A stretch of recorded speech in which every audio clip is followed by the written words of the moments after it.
You know, I cannot believe how football is right at the centre of the political crisis or political farce in Tasmania. Today, Tasmania's Parliament passed the vote of no confidence in Liberal Premier Jeremy Rockliff, forcing him to quit or indeed to call a snap election, which is what he's going to do. But the football, I mean, it's not just that Rockliff was being monstered for letting the price of a new football stadium in Hobart blow out by more than $200 million.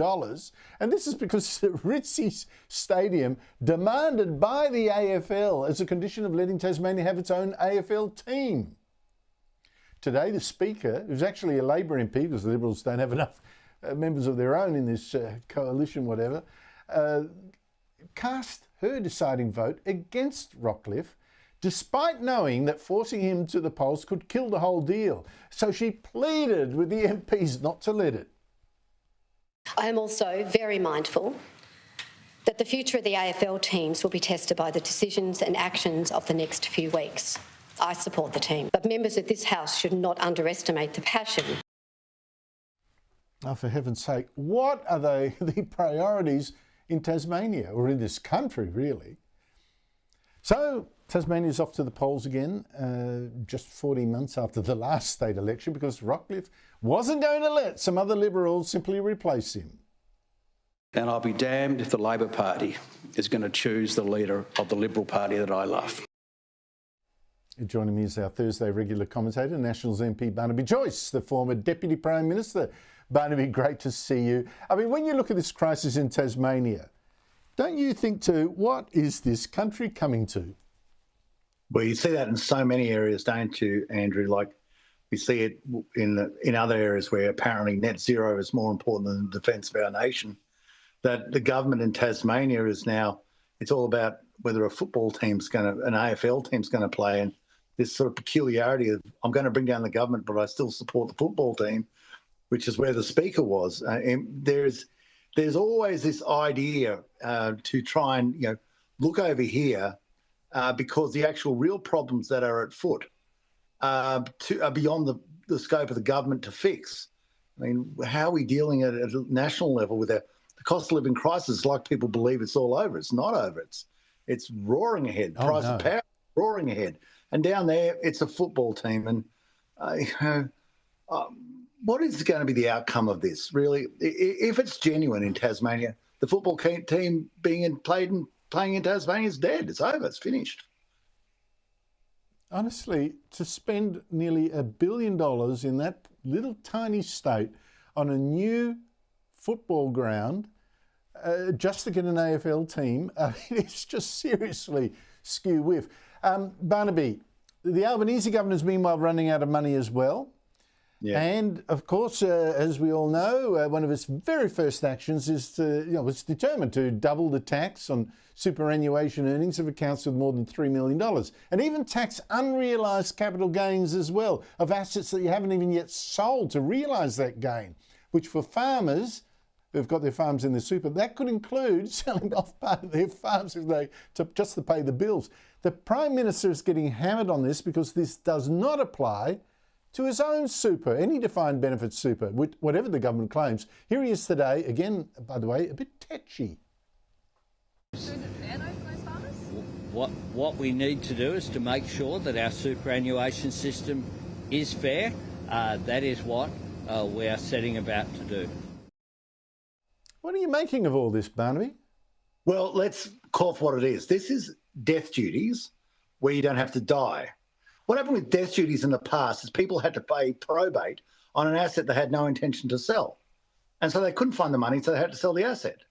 Or they were just in mountains of debt, struggled along, suffered along, and then ultimately got sold up.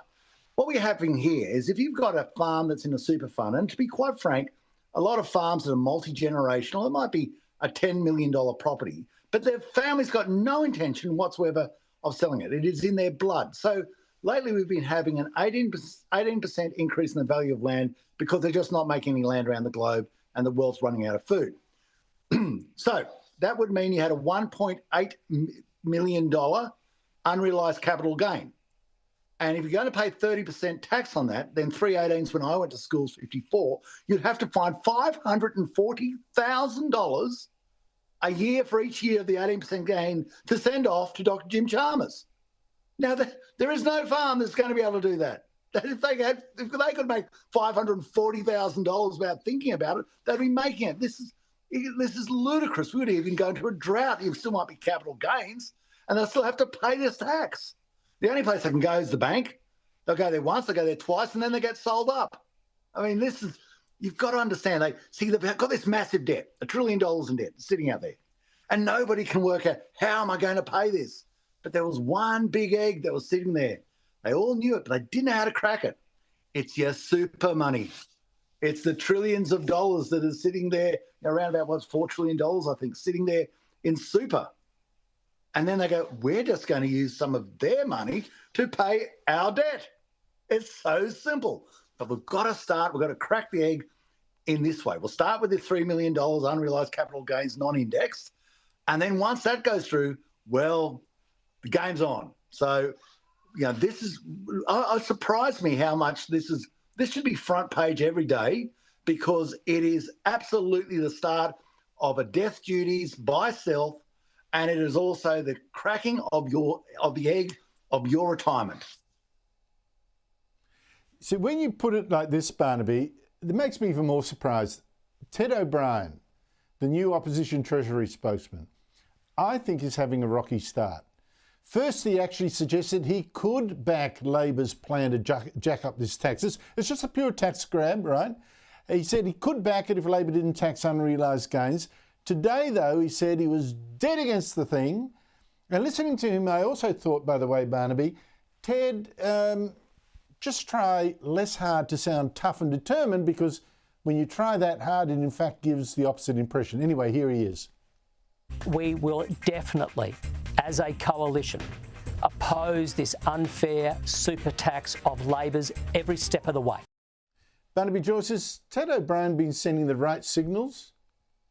Well, I'll let Ted speak for himself, but what I can say is there are so many people, even when I walk down Peel Street in Tamworth, you say, whoa, we can't support this. This is precisely what I just said. They said, you've just cracked the egg of our savings. We know where you're off to. That's correct. Of course, it's just death duties by stealth. Only this time you don't have to die. They can do it to you while you're alive. And even when PJK, when Paul J. Keating comes out and believes that it's completely and utterly wrong, then, you're starting to get a unifying choir of people standing up and saying, whoa, pull the right rein on this one. Barnaby, seeing you standing on your farm there, I think thank you very much for freezing like that for us. We appreciate your sacrifice, but you might be in a position to help answer this one. A couple of years ago, supermarkets started a trial to put anti-theft tags on steaks.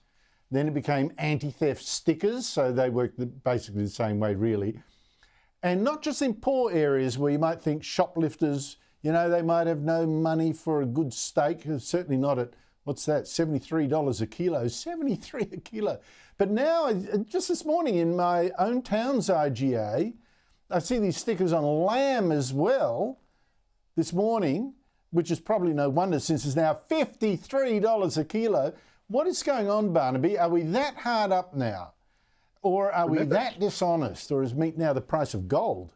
Well, remember when I talked about the $100 roast? We went forward with the carbon tax and all the Greek legislation. And remember everyone laughed, went, oh, how outrageous, how outrageous. And now it's happening. Remember when I said our debt would go through $500 billion, so I got sacked as a shadow finance minister? Now it's going through $1 trillion. Well, why is the price of food going up? Well, there is a global issue. There's a protein deficit. And so it's incumbent upon Australia. We can produce lots of food and affordable, but here's something you've got to do for us. Get rid of net zero, please. Please get rid of net zero, because net zero makes us produce less. See, net zero means it's dearer to break down a beast, to process a beast from what's standing in the paddock behind me to what goes onto your dinner plate. It requires electricity. It requires gas. And if you keep on putting up the price of that, your price of your steak in the shop keeps on going up. The next thing is, do not put outrageous environmental regulations on us, so we can't touch a tree, can't put in a dam, can't do this, can't do that, and expect us to produce just as much steak as we used to. We'll produce less, but in a funny way, we get paid more.